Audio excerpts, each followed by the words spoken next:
Are you there? I'm here. It's time for another edition of Bros Ain't Lying. Bros Ain't Lying. With your hosts, Joe and Bo, two long-suffering Lions fans who are very excited about their start to the 2023-2024 NFL season. What's going on, Bo? Laura's trying to be a guest on our show. She wants to be a guest speaker on our show. We have a special guest today, Laura. Yeah. Hey, it's the number Laura. one Lions fan, Laura Messi. But she hasn't endured 40 years of anything because she just became a Lions fan this year when it became cool. What I like about Laura's Lion fandom is she's like, you know what? If I'm going to be a fan, I need to know the families that are running the teams. I have to be. I need to be personally invested in this. Yes. Yeah. Well, it's cool, but anyways, okay, I'll leave you be. Go Lions! Go Lions! All right, Bo, how's it going over there? Are we feeling good coming off of a good week against the Tampa Bay Buccaneers with Jared Goff surgically dismantling their defense? I'm feeling real good. Real good. So let me recap just so we are on the same page. What's been happening all season is that you, Bo, a.k.a. Bo Stradamus, and me, Joe, get together and talk about our feelings about the Lions and usually put together a projection, and then we review who was right and who was wrong. So far, Bo has proven to be the more accurate prognosticator.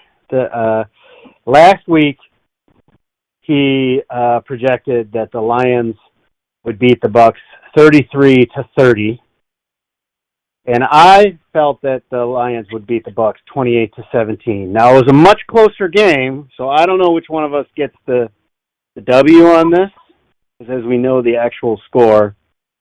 What was the final score? 20 to... I think you get 30 for sure. Because they won by big. I was saying 28-17. The final score was 20-6. You said 33-30. I feel like I get the W. Yeah, you definitely won. You definitely won that last week because I thought it was going to be a nail biter. Yeah. And they pulled away after the first quarter even. So yeah. So here's highlights. My view. I'm going to go first this time. Kind of the good, the bad, and the ugly.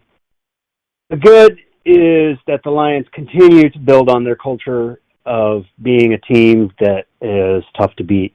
Yet another road win against a tough team, and I think they're firmly establishing their identity. And I would say more good. I was 100% just blown away by Jared Goff's performance last weekend. If you went back and watched that game, just watching Goff and how many good decisions he makes over and over and over again, and the accuracy, he really, I think, put the Lions in a position to win that game.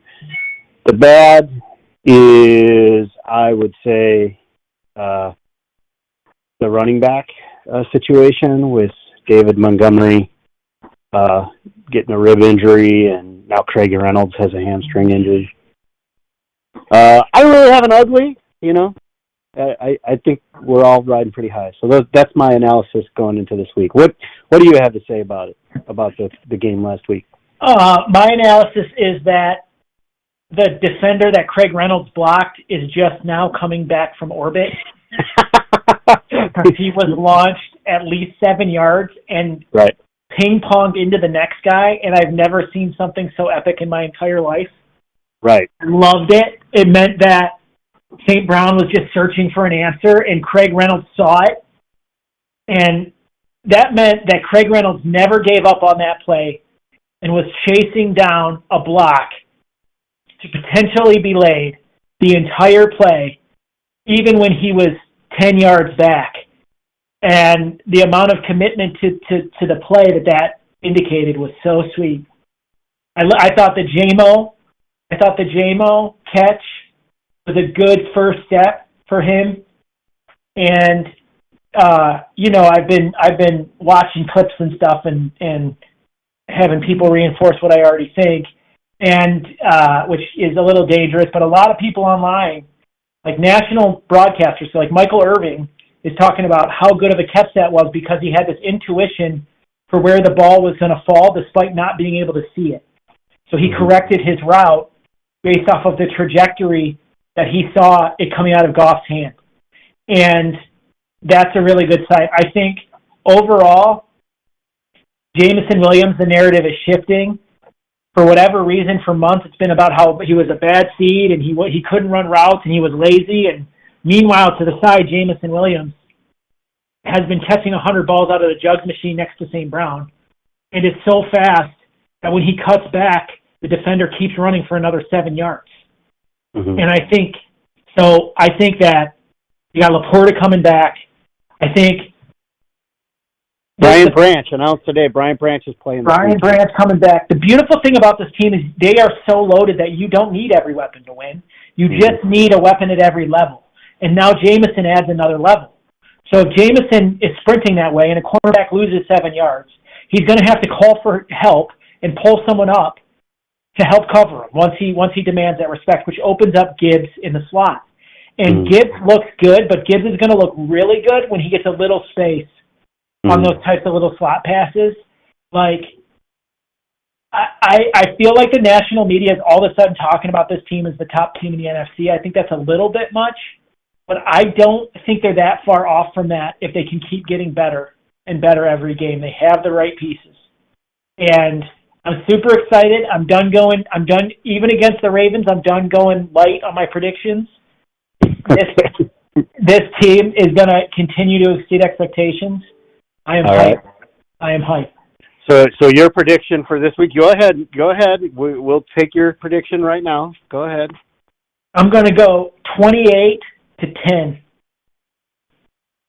All right. So I don't know. I think the Lions are actually getting points on this. I think the last I checked, they were getting 3, which is So you're projecting that the Lions, and this is an away game, right? They're playing in Baltimore. Yep. So you're projecting that the Detroit Lions are going to go into the top team in the AFC North and really put it on them, 28-10. You have no, you're just boldly going into that dark night. Here's how it's going to happen: 2 touchdowns from Jameson Williams. Okay. 1 touchdown from. So let's revisit this, because the last time you did this with calling the touchdowns and the parlays and stuff, you were against the Panthers and you hit it on the money. So we're saying 2 Jameson Williams. I'm taking notes. 2 Jameson Williams. 1 from either Laporta or Gibbs. I don't even know if Gibbs is going to play, but that's what I'm going. And they're saying Gibbs is in. It's going to be either one. I don't know who. Okay.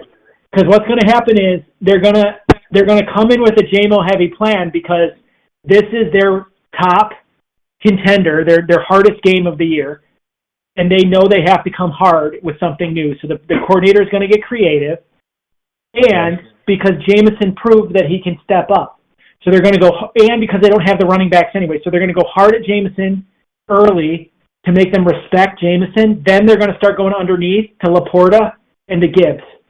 That's what I think is going to happen.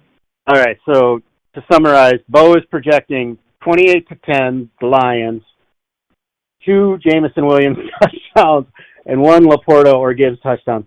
And I have to say that I am always skeptical of your touchdown calls, except last time I think you parlayed that and won like $300.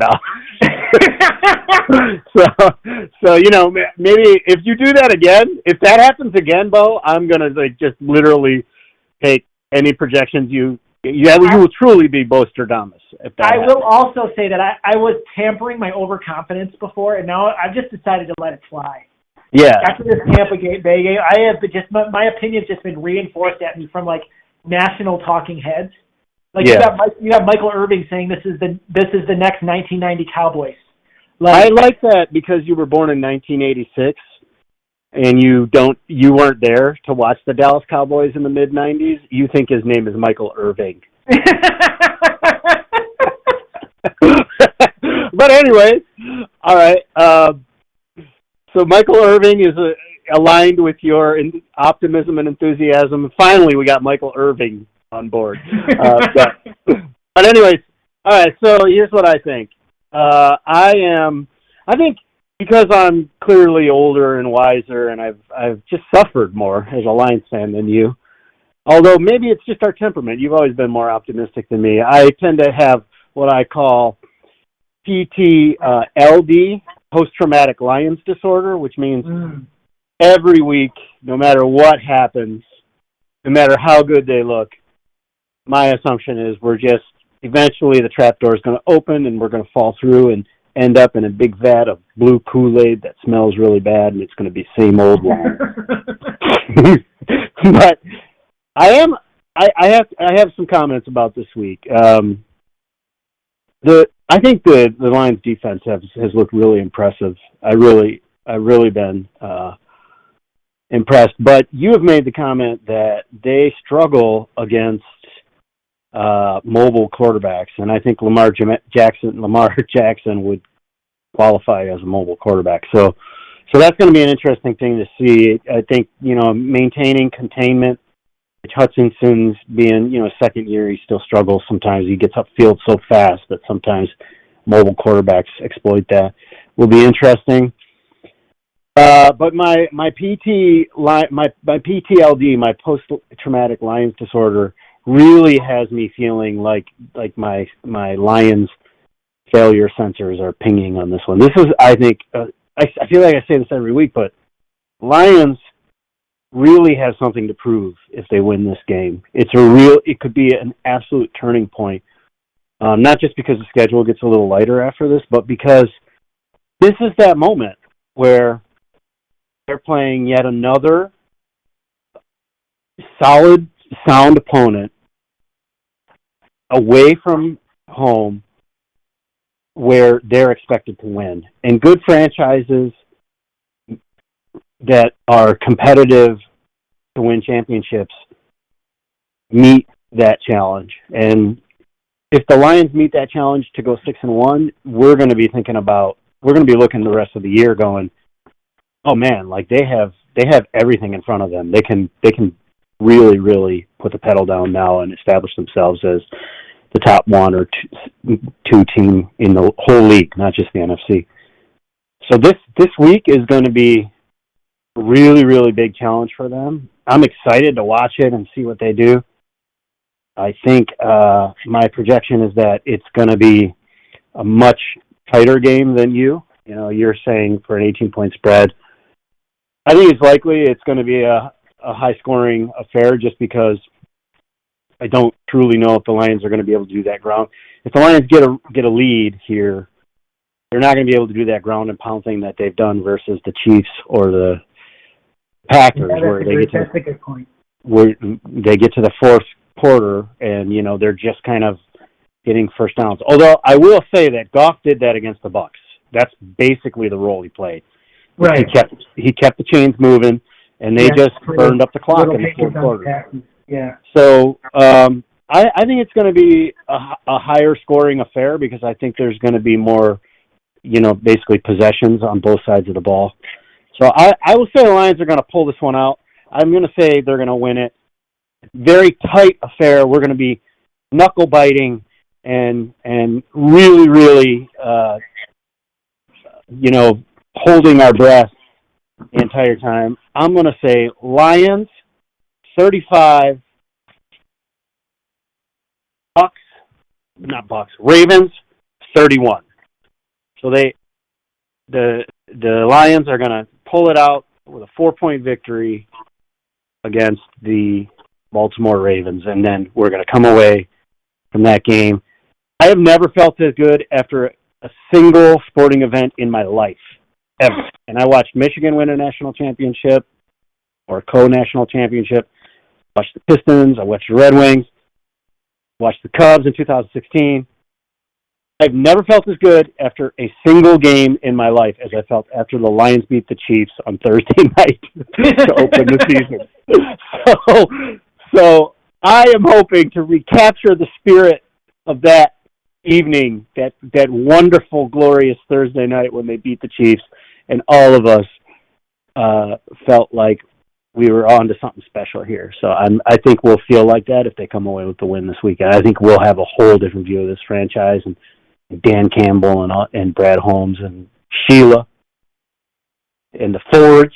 We might even, probably not, say good things about the Fords.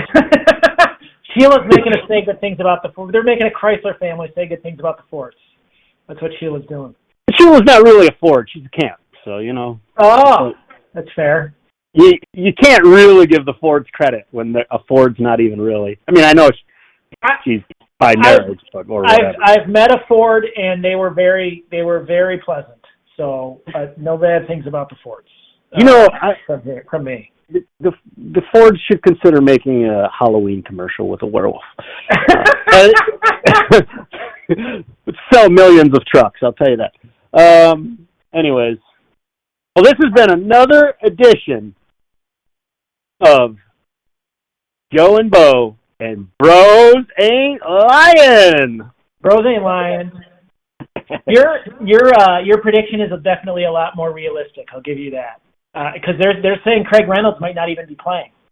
No, I think Craig Reynolds. Look, I have torn both of my hamstrings, and I can tell you that even a small hamstring tear is not a 5-day recovery. You just can't.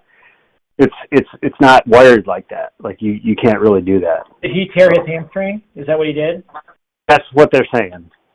I don't know if he tore it, but he strained it or whatever. And even if he strained it on practice at practice on Monday, that's not something as a running back, especially as a running back, because it's such a burst position.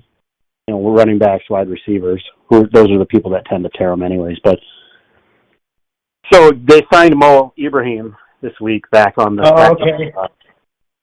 But I think it's more likely that they're probably gonna. And that other running back, Knight, is out. He's on IR. He got for the rest of the year. Yeah. So they're really.